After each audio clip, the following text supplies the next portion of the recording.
But I think that fans will really enjoy seeing a strong, powerful female. Behold! A sight never before witnessed in the arena. Because she'd be dead instantaneously. Welcome to Spartacus, a show that used to be about men, merkins, and combat. I ran out of M's. The original Spartacus was a great show that had the perfect mix between the more animalistic side of entertainment and genuinely interesting political intrigue. It's a fine line to walk, and while Game of Thrones is always known for dropping exposition in interesting circumstances, I think Spartacus did it far better. Now, the House of Ashur is a sequel to Spartacus, except it's got one problem. That guy's dead. One of the reasons I really wanted to do the show, the what if Ashur hadn't got his head chopped off on Vesuvius. This series, then, is set in an alternate timeline, where all of the events of the first series happened, except him. He no longer loses his head, and we see what would have happened if he'd survived, which apparently is this. Now, the show defends it through rather predictable means. The introduction of the first gladiatrix, which historically didn't happen until 100 years later. Ah. Oh, of course, it happened in reality, and so we're going to put it in the show. That will be the excuse for all of this. It's like, well, they existed in real life. Spartacus, the series, has always cared about historical accuracy. We take liberty into changing some of the stuff, but we're still staying with history in a lot of ways. That's how I've always felt in the show. It's more like watching a documentary about real life. Ashur changes history. Everything that people know about ancient Rome is up for grabs. We can change everything. This is the problem with all those kind of excuses. The moment that you don't care about history and you just start changing it, well, now you can't rely on it for the decisions that you shouldn't have made. I remember my grandmother saying to me, I don't care what they tell you in school. Spartacus! Was black. I mean, I am getting Rings of Power vibes from this one. You have not seen what I've seen. I have seen my share. You have not seen what I have seen. Because there's another element of gladiators that wasn't in the show either. It was basically wrestling. Gladiators were very expensive products. They didn't just enter the arena and get annihilated every time. They're doing this show. Anyone walks into the arena, a lot of them aren't coming out. You can wheel someone in a wheelchair into a wrestling ring. That's harder to say than it seems. That isn't going to happen in the Spartacus version of gladiatorial arenas.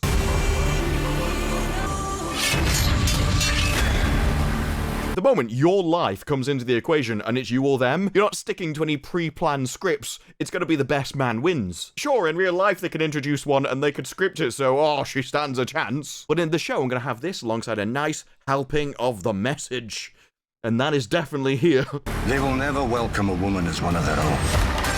Yeah, I don't know why this decision was made, whether it came from on high about, oh, we need another tick box. But as ever with this stuff, it's not just the single act which is the problem, it's what it tells me about the show. And so whereas before I might have had gory combat, followed by testing the strength of double-sided sticky tape on a merkin, now I'm going to have all of that alongside a lecture about equality. I did not ask to be in this house, yet I stand equal as any man within it. It is time to embrace your destiny. It gets even funnier when Ashur describes what brought him back to the show. Drew you back to the franchise? The money. The big bucks. The money. The money. These are a lot of money. I'm I'll do it. No, I'm just kidding. The money is good, though. I'm not going to lie. Look, we all know it's true. I just find it funny when they admit it. Like walking into a job, why do you want to work here? Well, you're paying me a wage, aren't you, really? That's the main reason. He does give a better answer afterwards. To work with Stephen tonight, I'm a big fan of Stephen's writing. I just prefer the truthful one. One compliment I can give the show is it learned from Gladiator 2, in that just because you put someone from Africa in there doesn't mean you have to have R&B music. Hands on the mausoleum floor, blood stains the Colosseum door.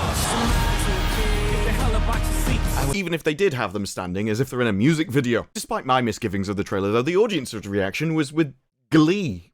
Looks good. Hope it isn't woke. It's woke. Smart move, guys. The black female demographic of Roma-era lovers is absolutely huge. Yes, finally. This is exactly what I've been waiting for. This is so blatant, I'm surprised you went through with it. And the winning My Name is Diversitas Equitas Inclusias. Single mother to a king, and I will have my reparations in this life or the next. So I went off and did a bit more academic research on Wikipedia. People don't like it because it's always biased in one direction, which makes it the perfect source for this. If they don't like it, no one will. And their article on the gladiatrix is a thing of absolute beauty. A gladiatrix is a female gladiator of Rome. Like their male counterparts, gladiatresses fought each other. They'd get absolutely destroyed and then die. The only reason you would mix the two in combat is if you wanted to humiliate the man in some kind of pre-scripted story. Very little is known about female gladiators, as they were few in number and almost suddenly considered an exotic rarity, attested to in only a few inscriptions. They were officially banned as unseemly from 200 AD. There is no evidence for the existence or training of female gladiators in any known gladiator school. Well, they're going to have to edit the page, aren't they? Because I've got some right here. To victory. I mean, women were present at schools as wives, partners, followers, maybe even private tutors. Not as gladiators. The reason for this was male gladiators were usually pitted against fighters of similar skill and capacity. The same probably applied to female gladiators, because she'd be dead instantaneously. The best is when it talks about two near-identical gladiators facing each other in a commemorative relief. One is identified as Amazonia, the other as Achillea. But other than the names, neither one is recognizable as male or female. And under the morality section of the page, it says Romans seem to have found the idea of female gladiators novel, entertaining, or downright absurd. There may have been more of them, but there's no evidence for it. While male gladiators were wildly popular and celebrated in art in countless images, there is only one near-certain image of female gladiators. Their appearance is extremely rare and invariably described as unusual, exotic, aberrant, or bizarre. They regarded female gladiators of any class as a symptom of corrupted Roman sensibilities, morals, and womanhood. Welcome to 2025, where corrupted senses of morals leads to this.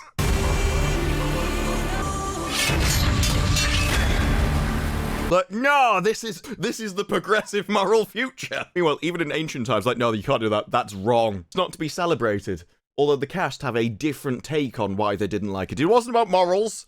It wasn't about actually respecting people's roles in life and how they shouldn't be subverted and perverted. Oh no. Well, no, now this newfound victimhood offers the opportunity for virtue. And of course, tying her into a character which everybody much prefers. When he chooses Achillea to be a part of this world with him, it's almost like he sees himself in her. And so together they disrupt, they shocked, they do all of these things. In Spartacus, Ashur was disabled, and this meant that as a gladiator, he had to find other ways to survive in that world, which he did via political maneuvering, which will no doubt stand him in good stead for this series. It's weird though to go, oh, that reflects Achillea because she's got a minge. Because from the trailer, it doesn't seem like you're going to be like, well, I am weaker than them, I can't beat them in a fight, so I'm going to have to go through political maneuvering. In fact, with the next half of the statement, it gets a lot worse. That's right, because Ashur gets othered a lot by some of the characters. He does. He does what? I'm sorry? He gets othered. Like, they go, oh, it's that guy. Yep. You know? Oh. Yeah. Yep. What is the similarity you're trying to say here? He gets othered because he's disabled, and you'd understand that being a woman. What are you saying? I find the most interesting decisions in Hollywood are the ones they know are bad, know will piss people off, and they do it anyway. That's this show. And I say this, and I'm going to say it again to all the fans, and I know the fans, I'm going to have a fight, a bit of a pushback.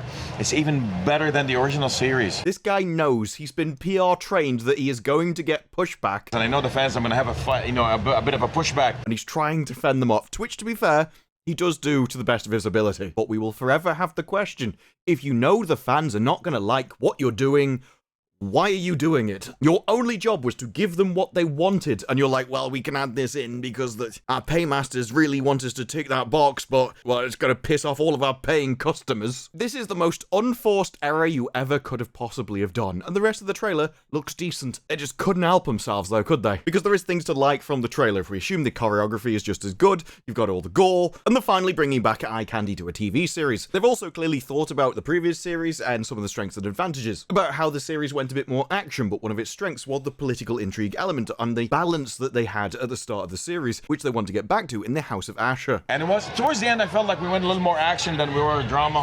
When the war started, yeah. We went back to that drama. He even goes on to talk about the complexity of the characters, the morality of them, how these are not superheroes. Some people are just out for self-interest. So you're going to start questioning your judgment towards Ashur and many other characters. You're like, wait, is he bad? Oh, wait, no, he's good. No, he's bad. You're constantly questioning this in this season. But if you're in for self-interest or have hidden goals in this kind of weird political cesspool, there are going to be times where sometimes you're on one side, sometimes on the other, and you never really know where they stand. That can lead to a quality TV show and great drama. It's hard to do, but it is the kind of thing that Spartacus did very well originally. Because even good, like heroes, they're going to do bad things. Bad people are going to do good things. So It's never black and white in the show.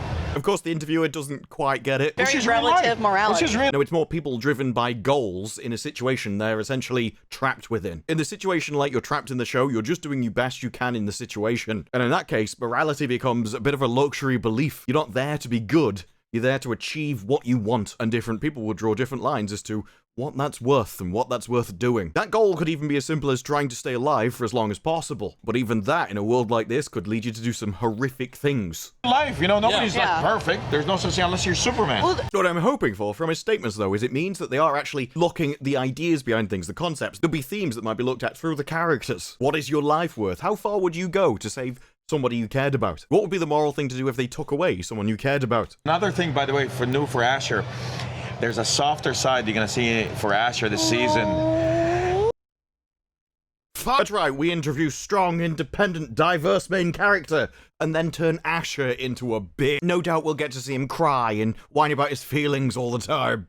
There is true power. And we're gladiators, we're fierce, we're powerful, and our eyebrows are on fleek, darling. It's like, oh, gladiators don't describe themselves as fierce. A man is intimidating by his presence. It's the way he acts. He doesn't have to go around and tell everybody that he's really scary. The organizing of hierarchy is something that's done subconsciously. No, we're all fierce, darling, aren't we? Fierce, sassy, and serving absolute Achillia.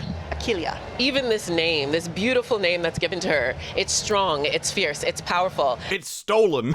Just took Achilles and made it female. But again, a difference in how they perceive things. Men would just be strong. She's like, no, my name is strong, powerful, vowels on point. And when she's introduced into this world, she's like anyone else that is in a world that people don't want them in. Okay, so firstly, really sounds like you're just projecting the audience's emotions onto the character. Yeah, they did that in She-Hulk, love. That didn't work well either. But the reason why gladiators wouldn't want you there is you'd just be dead in the first fight. Oh, people don't want... No, because you're a liability. They go into a battle with you, they're dead. It's a 1v2. She's trying to figure out who she is. She's being sized up. Well, that would be very complimentary. You've got the muscle mass of me. Hate to break it to you, love, but I wouldn't last long in a gladiatorial arena either. The difference is, I'm not pretending to be. Lots of things are happening to her that are very shocking and surprising. Like winning fights, surviving. Oh no, that's the least surprising thing, because that's exactly what we would expect of an undeserved girl boss getting a role they couldn't achieve. But I think that fans will really enjoy seeing a strong, powerful female. She said the meme! She said the literal meme! Who finds strategic ways and strategic prowess in ways that she navigates her way through this world. She isn't just gonna be stronger, more powerful, more fierce than those with dangly bits. She's also a better strategist. I'm desperately trying not to laugh as we look back through the long depths of history to all of those famous tacticians. Look, they were behind the lines, they were safe. They could have been anybody. I mean, they weren't. Could have been. As long as there's a chance, we can turn it into a television series. I'm being a bit facetious, though. I can kind of get where she's going. What she probably didn't want to say, she's way more manipulative than anybody else. Oh, she's utterly into social manipulation, lies, and slander. She will gaslight and nag you to within an inch of your life. You will beg for mercy when she's finished. Also, that strategic power that I mentioned I found, it's my clunge. In history, they would often rename slaves. Good to know you're really breaking down those stereotypes there, Stephen. But then we get a little idea of what the episode layout is. 1 to 3, that's just a tease. 4 That's to 10, that's where it hits. 10-episode series, but the first 3 are ass. Now you gotta wait for episode 4 before it starts to kick off. That's a really awful way to do a TV series, and I would fix that now. You want people to sit through 3 hours of content so they get to the good? That's not gonna happen. If it gets good at episode 4, start it at episode 4. You start the TV show where the interesting bit is. This is the rule. The original Spartacus was an absolutely gem of a series that everyone should watch. The show knew exactly what it was. It knew exactly who it was for. And it gave its target demographic, its target market, what they wanted. It wasn't meant for everybody. It wasn't meant for a modern audience. It wasn't meant for the widest possible audience. Although it was probably made for the widest possible audience of people interested in that genre. Everybody knows who's interested in gladiatorial Rome. The people that think of Rome all the time was a living meme. And all it was a load of wives going, I don't think about Rome at all. Okay, why are we making them the center of a gladiatorial fight then? Combine that with other things like, you're gonna see my softer side. And I am concerned that the trailer, even as it is being very generous with what it's showing you. Because if you ignore the strong, independent, powerful main character, then what you have is a good trailer, and it does look a lot like Spartacus. But as I said at the start, that character is Not just that it exists, but it shows you that the priorities have changed, that the target market have changed, and that will alter the tone of the show, the themes of the show, the emotions of the show. And there are already signs of it in the interviews. But my favourite part of this entire thing is there is one sentence that can kill your TV show. But I think that fans will really enjoy seeing a strong, powerful female. Even actors have turned down scripts with those words on them, and you thought it was good to say to the world. And that only happens when you've been surrounded in a production that thinks language like that is good. When PR marketing teams have told you that that's what you should say, then we know where the priorities are. We know who the customer base is. We know who's going to get represented in the show. And it isn't me. And if representation is important, then why aren't you representing your audience? And why did you make such a decision as this when you knew you were going to get pushback for it? When you knew, and in your words, you were going to have a fight. Deliberately pissing off your audience is not a strategy. It is not a good thing to do, but it is a good way to burn hundreds of millions of dollars. So at least in that, with your social impact entertainment, I'll have something to laugh about. But those are just my thoughts. What are yours? Let me know down in the comments below. Like the video if you like the video. Subscribe. More videos like this in the future, and I will see you in the next one. Bye-bye.